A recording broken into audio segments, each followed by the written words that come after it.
এই যে গাইস দেখতে পারতেছেন এই যে চার্জারটা, হ্যাঁ, এখানে কি লেখা 65 ওয়াট। এখানে কিন্তু 65 ওয়াট লেখা। এখানে যদি দেখাই একটু,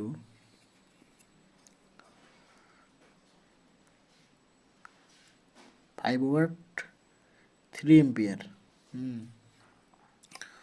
চার্জারটা কিন্তু বেস্ট বড়, এখানে অপ্পো লেখা। আর এটার ওয়েটটা কিন্তু মোটামুটি 100 গ্রামের মতো, অনেক ওয়েট। 100 গ্রাম না হলে একটু কম হতে পারে, কিন্তু এই চার্জারটা দেখে আমার মনে হইতেছে না যে এই চার্জারটা 65 ওয়াট হবে, কারণ চার্জারটা বেস্ট বড়। কিন্তু আমি কিনছি মাত্র 100 টাকা দিয়ে।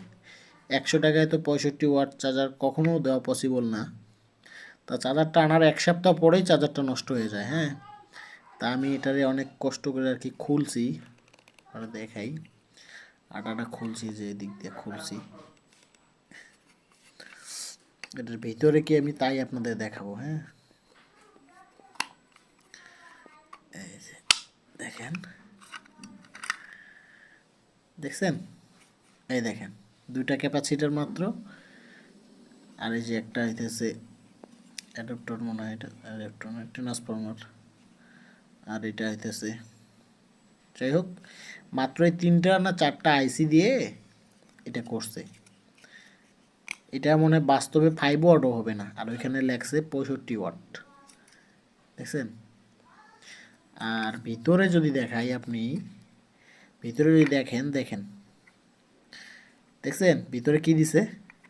এই অসাধু ব্যবসায়ীদের কারণে আমরা যে কোথায় যাব, আমি আসলে এই জিনিসটা শিওর না যে এই চার্জারটা কি চাইনিজরা এইভাবে দিছে বাঙালিদের ঠকানোর জন্য, নাকি কোনো বাংলাদেশেই কোনো অসাধু কোম্পানি বা কোনো অসাধু ব্যবসায়ী এগুলো করছে। এটা কিন্তু একটা আয়না, হ্যাঁ, আর এটা একটা একদম সাদা গ্লাস।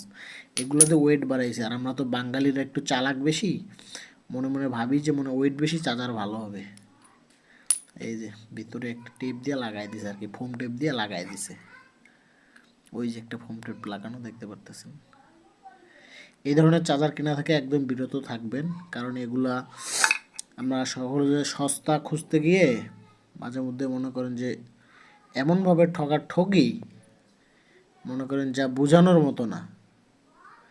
যে কোনো জিনিস সবসময় একটু ব্র্যান্ডের ইউজ করার জন্য ভাববেন।